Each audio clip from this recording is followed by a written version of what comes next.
Philippine Coconut Authority na yun ang magiging subject matter ng tanungan plenary. Doon pa lamang sa general principles. Kasi doon pa lamang doon sa mga economic indicators, may pagtatalo na sa dibdib ko na hindi tama itong mga macro at saka micro indicators na nakalatag dito na nanggaling sa economic cluster. So meron akong set na mga clarificatory questions. Gusto kong itanong sa kanila kung yung dalawang targets ng pamahalaan, napaka-importante nun, ay ma-achieve by 2028. Ibig sabihin sa katapusan ng administration ng ating Pangulo. Ayaw po nila akong bigyan ng pagkakataong makapagtanong. Dalawang batalyon ang nakahanay doon bago ako makarating. Talagang diniscourage nila ako. No? Huwag na kayo magtanong. Apo. Kung ngayon, kung talagang mapilit ka na makapagtanong, humingi ka muna ng magpaano muna kayo daw? Ng permiso mula sa ating majority leader. Nakaka-insulto yun, Kuya Benny. Saan ka nakakitang meron ba tayong regulasyon na kapag magtatanong ang isa sa amin, kinakailangan humingi ng permiso sa majority leader? Bakit yung mga minority, kamukha ng makabayan black, anytime pwede silang magpalista ron. Bakit ako hindi pwede? Balik tayo dun sa So nawalan na ako ng gana ron. Tinignan ko na lang kung talagang hanggang sa dumating ang BICAM. Palagi kasing nangyayari, kapag yan hinimay ng House of Representatives, ito na. Hihimayin uli ngayon ng Senate, iba naman ang kanilang version. Makikita mo doon sa dalawang version, may pagkakaiba. Totoo po. Hindi naman lahat ibang-iba. Ngunit, may makikita ka doon, maybe siguro, by way of figure siguro, mga maybe 10 to 15% ang pagkakaiba. Maliit lang din naman pala. Pero, maaring yung pinag-uusapan natin, yung bilang, pero yung magnitude ng pagkakaiba ka naman malaki. Okay. So, kinakailangan i-reconcile yung dalawa. Paano pagre-reconcile? Tatawag sila ng bicameral conference. Ayan. Then natapos. Yung bicameral report na yon, Kuya Benny, iraratify ng both houses. So sa panig namin, ni-ratify yon December 11, 2024. Nung makita ko yung kopya ko, in-email sa akin, 6:27 ng gabi. Alam mo, Jen, Nelson, anong oras yung actual ratification? Tiningnan ko rin So pinakuha ko yung video. Para may compare nyo nga naman. Kasi kung ano yung kinaupo ng speaker, merong relo dito at saka yung video, meron ding may time po yun. May orasan, may timer. So tiningnan ko doon sabi ko doon sa staff ko, bantayan mo hanggang dito, tingnan mo, kasi hindi ko nakikita, maliit Paano kaya natin makukuha yung time pagka yung mismong pinukpok na ng yung gable, ang nagpukpok ng gable si Rodito, ay yung Albano. Si Tony Pet. Albano, So sabi ng majority leader, I move to ratify the bicameral reports, Your Honor. Is there any objection? Hindi, Viva Voce pala. Viva Voce. Viva Voce. Those who are in favor of blah, blah, blah, say aye. Yan, diba? Those who are say nay. Nanalo yung A. The ayes have it. Pak. Kinuha ngayon yung, kasi maliit Pinakunan ko na litrato, tsaka ang sininag ngayon, alas 7 ng gabi. 7. Jen. Kahit na ikaw pang pinakamabilis na magbasa at mag-analisa ng mga figures. 6:47 mo na na-receive. Hindi, 6:27. 6:27, Mahigit na 200 pahina yung report na yon. 33 minutes. Okay. Ngayon, ang napansin ko dun sa huli, wala naman akong pagkakataong mag-object. Wala ako dun Ang dapat na nag-object yung nandun at nakita na nila yun. Kasi nakita ko dun, merong 13 pahina. Doon mismo sa aspeto ng special provision. Dito nagkakaroon ng problema talaga. Pagka sisingitan na nila yung special provision. 13 pahina yon, Kuya Benny. Tingnan mo lahat. Pag sama-samahin mo yung blanco doon sa 13 pahina, 28 blanks. Ngayon, ang tanong natin, Oo. bakit na-ratify? May blanco. Ba't walang nag-object? Oo. At saka yung kopya ko, kasi pinadala sa akin by email, may pirma. Bibilangin ko per page, nagbabari eh. Merong 13 tao ang pumirma, meron namang 11, merong 12, naglalaro lang doon. Opo. 11, 12, 13, 11, 12, 13, 12, 11, basta ganun. Sa makatwid, higit sa 10 ang pumirma. Ilan po bang representante ng bawat House at Senado? Nang alam ko, 12 sa Senado, 12, kaya maring higit pa. Siguro 15, kung minimum of 12, maximum 15. Ngayon, ang kukunin lang naman yung majority eh. Yan po yung tinatawag, para ho sa kaalaman ng ating manonood, yan po yung tinatawag na BICAM, na meron pong representative galing sa Congress at meron ding galing sa Senate, at sila po yung magbubuo niyang BICAM report na yan. So ang blanco ko, maliwanag mula po doon sa BICAM report. Nga sa BICAM report ang Ayun. mga blanco. Okay, opo. Kasi medyo mapanganib yun eh. Alam ko na meron namang omnibus motion na kapag ka ang layunin ay iwasto lamang yung typographical or grammatical errors, pwede naman eh. Pwede. So halimbawa, makikita mo naman ang subject is plural. Opo. So yung verb mo dapat plural. Di ba? Subject, predicate, relations lang ang pinag-uusapan. Tama naman yun eh. Alangan namang 12 millions. Meron, is ka mo. Alam mo, pagka-subject mo plural, yung corresponding verb mo, magmamatch doon. Opo. Pwede yun, grammatical. Typographical naman. 1 billion pesos. Kaya peso lang ang nakalagay. Lagyan mo ng S. Yun ang typographical. Pwede yun. Pero ang pinag-uusapan, in relation to, sabi niya ganyan, from letter A, sabi niya ganyan, to blah, blah, blah, with the corresponding 795 billion pesos be replaced with, sabi niya, pagkatapos merong, Blank. ano i-replace mo ngayong amount doon? So from, let's say, 800 billion to, kanyang ganon, Opo. blank. Ngayon, ang magiging problema natin ngayon, kung na-ratify yun, ibig sabihin, yun ang magiging basis ng GAA. Bago siya maging isang tunay na enrolled bill, kailangan lagyan yun. Ngayon, sino naglagay? Yun ang tanong. Yung naglagay na yun, meron ba siyang authority? Kasi, Kuya Benny, ang gusto kong emphasize sa ating mga mamamayan, hindi typographical yung isang mahabang ganun na, amount ang pinag-uusapan will be replaced. Kasi nakalagay, halimbawa, 1,942,000,000 to be replaced by blank. O ano namang... kahit sino maglalagay ng amount doon. Opo. Palagay mong merong nag-utos sa kanya. Nari, yung technical stuff. Ito, ang ilalagay mo dito, ito, napag-usapan na namin sa ganito, ganyan. Ito yung ilalagay mo dyan. Meron na instruction. Opo. Ngayon, hindi alam ng plenaryo yun. So, walang kaalaman yung buong plenary. Lahat ng pagbabago, plenary action. Dapat. Sino ngayon na nag-fill up nun? Dahil walang kasi ang pwedeng magpalit nun eh. Yung House of Representatives, sapagkat sila yung magpiprint nung GAA. Opo. Pag na-print yun, dadalhin sa record section ng Malacanang, i-receive. Pagka-receive noon, mula doon sa punto na yun, na na-receive na yung final version ng GAB, enrolled bill ang tawag.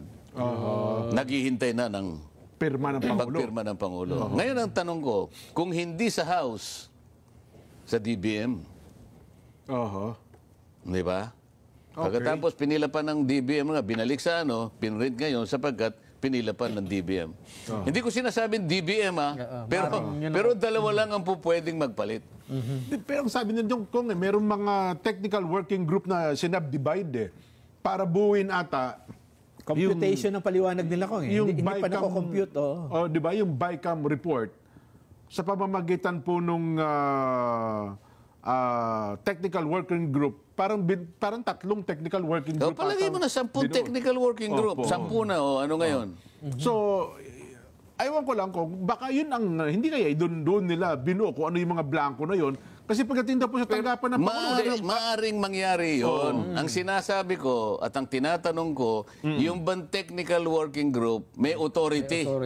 Sa Tapos yung proseso. plenary ang gagawa. Kasi merong kanya-kanyang responsibilidad yan. Oo. Di ba? Okay. Ngayon, kapag hindi dinaan sa plenary yan, is deemed illegal. Oo. Halimbawa, Dahil yun yung sinasaad ng batas. yung mga blanco ngayon, merong corresponding na nakalagay na motion. Opo. Your Honor, sabi niya ganyan, dahil po yung pahina ganito hanggang sa pahinang ganyan, may mga 28 na blanco, ito po yung katapat na ilalagay. Yung- I move that this particular sheet of paper be approved by the plenary. Ganun dapat. Ayun. So, Because- motion pala yun, Kong. Plenary nga ang So, magbibigay sa siya ng madaling salita, authority. maaaring iisang tao lang ang nagdesisyon yan. Pwede. Merong ganyang... Isang tao o dalawang Isang tao. grupo. Hindi ba palagi ko sinasabi sa inyo? Kaya nung ako ay nagkaroon ng unang pagkakataong maka-attend ng BICAM, 15 Congress ito, Jen, Opo. Nelson. Aba, medyo excited ako dahil first time ko, Kuya Benny, maka-attend ng BICAM. Okay, sabi ko. Iba-ibang lugar yun eh. 4 na beses yun eh. Aba, napakasarap ng pagkain namin, Kuya Benny. Ay, talagang buffet daw eh. Diyan dyan ang mga senador sa harap namin. Opo. Nandito naman kami. Basta mahabang mesa yun kasi Commission 12 o kaya 15. Yan. Mas talagang masasabi ko sa inyo, talagang masarap ang pagkain namin. Natawag na bicameral conference. Aha. Pero hindi conference, puro kainan ang ginagawa namin. Wala akong pinag-uusapan eh. Tinitingnan namin yung 2 tao. Aha. Sa panig namin, nung panahon na yon, ang chairman ng Appropriations Committee, yung namayapang si Nonoy Andaya. Aha. O sa panig naman ng Senado, ang aking kumare, Senador Loren Ligarda. Aha. O di pagkatapos na kami kumain, hahanapin namin yung 2. Nasaan na kayong 2? Ayun, andun sa may... andun kasi Manila Polo Club. Di ba may garden, mayroong pagkalawak-lawak na green na yun, ano, yung pinaggaano ng golf, ano. Nandun sila sa gitna. Nakaupo doon sa damo, nandun sa... ano ka kung BICAM ito? Wala naman kaming nalalaman. Yung media, nagkuha na ng picture, tapos umalis na. Mas na. Opo. Photo op lang. Ayoko na kako. Yung huling BICAM, hindi na ako sumama. Pero ano ba dapat na nangyayari sa BICAM? O, ito sana pinag-uusapan namin. Kamukha yung, halimbawa, may blanco yun. Isa-isahin yung dapat yung ano. Hindi ba ganun dapat? Tapos pipirma kami. Ilalagay na lang natin sa usaping literal. Opo. Hihimayin nila isa-isa yan. Ganun dapat. Halimbawa, itong yung napag-usapan, may iba blanco po muna natin, ganito, ganyan. Kasi po, ito. Di, o nga, no, pwede yan. Pero kako, teka muna, ganyan, paano itong gano'n? At least pinag-usapan nyo. Kapag ka, halimbawa, okay na lahat, pipirma lahat na may blanco, pero merong isang papel doon na ipapasa sa plenary bago magtapos. Kinakailangan ma-approve ng plenary na ito yung pinag-usapan ng 2 yung blanco na yung kinakailangan pilapan. Sa mga tweet, merong accompanying seat na yun ang itatakip mo doon sa mga blankong nandun. Wala namang ganun eh. So, sa madaling salita, nagsilbing bulag pa at bingi yung nasa BICAM. Sa Ay, ang nangyaring gusto yun. kong tanongin doon, itong nakapirma, bakit kayo nakapirma, alam niyong blanco yun, wala ba kayong pinag-usapan na kung ano man ang ilalagay nyo dyan, ipa-approve nyo muna sa komite, Tsaka ang bigat bago nyo isubmit yung enrolled bill? Ang bigat ng binitiwang salita ni Super Ate. Kaya niya hindi pinirmahan dahil blanco. May bang kaya pala merong ilang senador kung na talagang sinabing wala silang pirma no pinakita sa ano na talagang blanco din yung pirma nila kung. Alam mo pala, nakita mo pala, ba't hindi ka nag-object? Yun ang sinasabi ko, objectan mo. Kasi pag nag-object ka, hindi mararatify yan. Yun na nga. Ba't di ka mag-object? Kung nandun ako, mag-object Saan ako mo siya mag-object? In the first place, hindi na nga ho nag-uusap. Kumakain na lang Hindi, kahit tayo. na. Kahit hindi tayo nag-uusap, alang-alang sa kapakanan ng bansa. Mag-object ako. Hindi ko naman siya kailangan kausapin bago ako mag-object.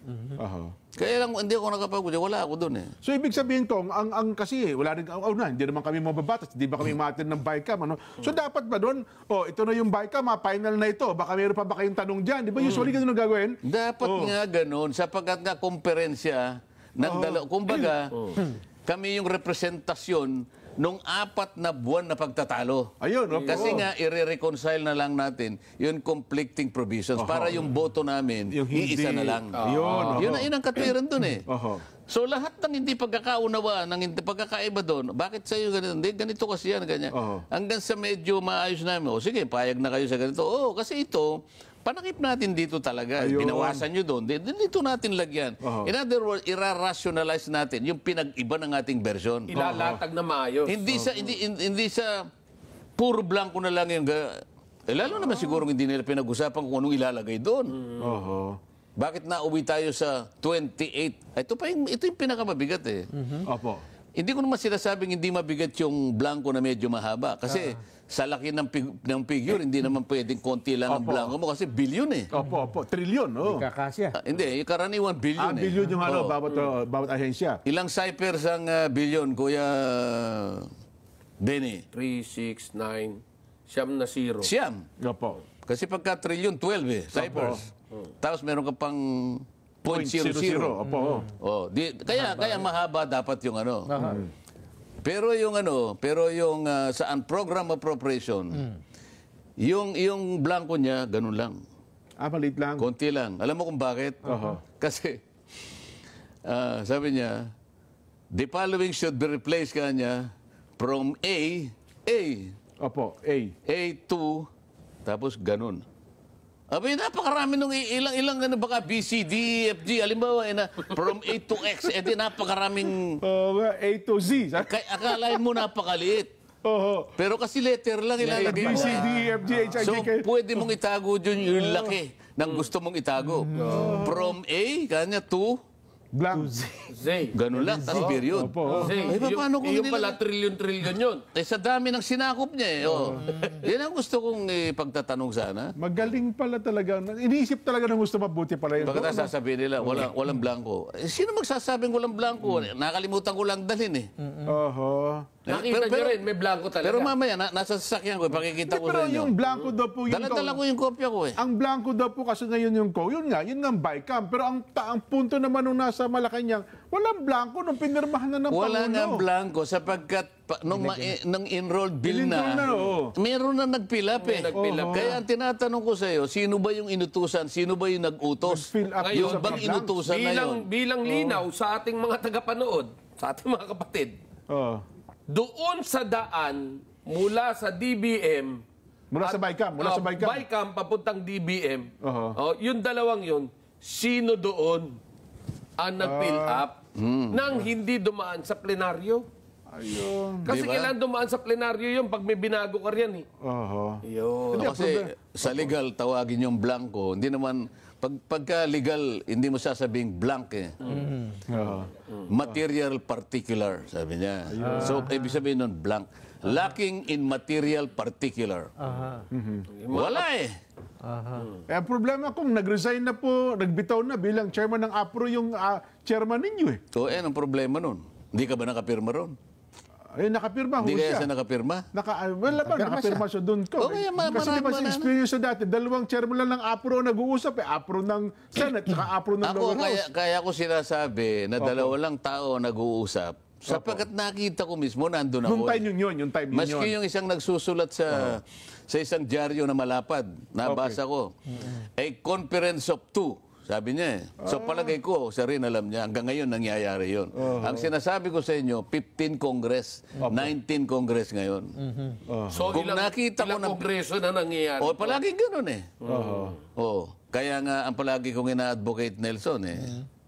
Di ba sabi ko, tanggalin na lang natin, Kuya Benny, Yung BICAM. yung BICAM. Una, wala namang BICAM nakasulat sa saligang batas eh. Opo. O sa liwanag ng nangyayari, hindi naman talaga bicameral conference. Pero yung Nagkakainan kami. plenary, yung plenary deliberation na yun, nakasaad mo ba sa batas yun? Yung plenary na mag-a-approve talaga ng budget. O talagang plenary action lahat yan. Plenary action, yung nasa batas, bakit hindi natin ginawa? Yung wala sa batas, yun yung ginagawa natin. Yun ang sinasabi ni Kong Marcoleta. Kasi kung wala ng BICAM, yung dalawa na lang, hindi na BICAM ang tawagin. Magtawag na lang kung sino yung gusto, pero hindi BICAM. Pilitin natin, Congress. Pag Congress kasi, dalawang kapulungan eh. Tama po. O magsakit kayo, kumuha kayo ng 2 tao nyo, 2 tao rito. Ito na lang hindi natin pinagkakaintindihan. I-reconcile natin yung hindi na Madali lang ito. Pagkatapos, magtawag na tayo ng plenary ngayon.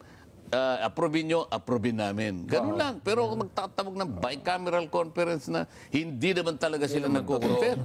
Hindi, pero ngayon, Kong, moving forward tayo, kinisyon ito sa Korte Suprema, ang problema ito, pagka ito po'y nabalam, ang masasakripisyo pambansang budget natin, Kong. Hindi siya mababalan pa ngayon. Wala pa namang aksyon ng Korte. Kapapile lang yata ng petition. Hindi ko alam kung parang kahapon yun. na nga, Sasagot pa yung sasagot pa yung kung sino yung inasunto. Ang inasunto yata, ang Senate President, ang House Speaker, at saka yung ating Executive Secretary.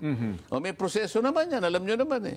Ang sasagot ngayon, sapagkat ang tagapagtanggol, ang abogado ng gobyerno, Solicitor General. So gagawa pa ng sagot. So, Mahaba pa. habang walang ginagawa, sana man lang kung hindi ko sinabasa yung petition eh. Siguro, hindi naman siguro humingi ng TRO. At palagay ko, hindi naman magti-TRO ang sapagkat, teka muna, hindi kami magti-TRO sapagkat alam naman natin gumagana ang ating pamahalaan. Kapag TRO namin, hindi wala nang gastusan dyan. So, yun na nga po Baka mapilay naman ang yun ang gawain magiging ng problema gobyerno. natin doon, Kong. Kasi kung pagka ito'y nabalam, ang pambansang budget natin ang masasakripisyo. Oo nga, oo. Kaya nga, ang gagawin ng Korte Suprema dyan ay talagang papapaliwanagan muna pero wala na sigurong TRO mangyayari. Pero kinakailangan lumabas sang-ayon sa kanilang nakikita na o sa mga susunod na mga kongreso. Sabi niya, halimbawa, magsisimula in the next Congress, huwag na kayong mag-BICAM. Ayun. Halimbawa, ganun. Well, Di ba? yun ang aabangan na natin siguro, Kong. Anyway, napasarap tayo ng kwentuhan, Kong.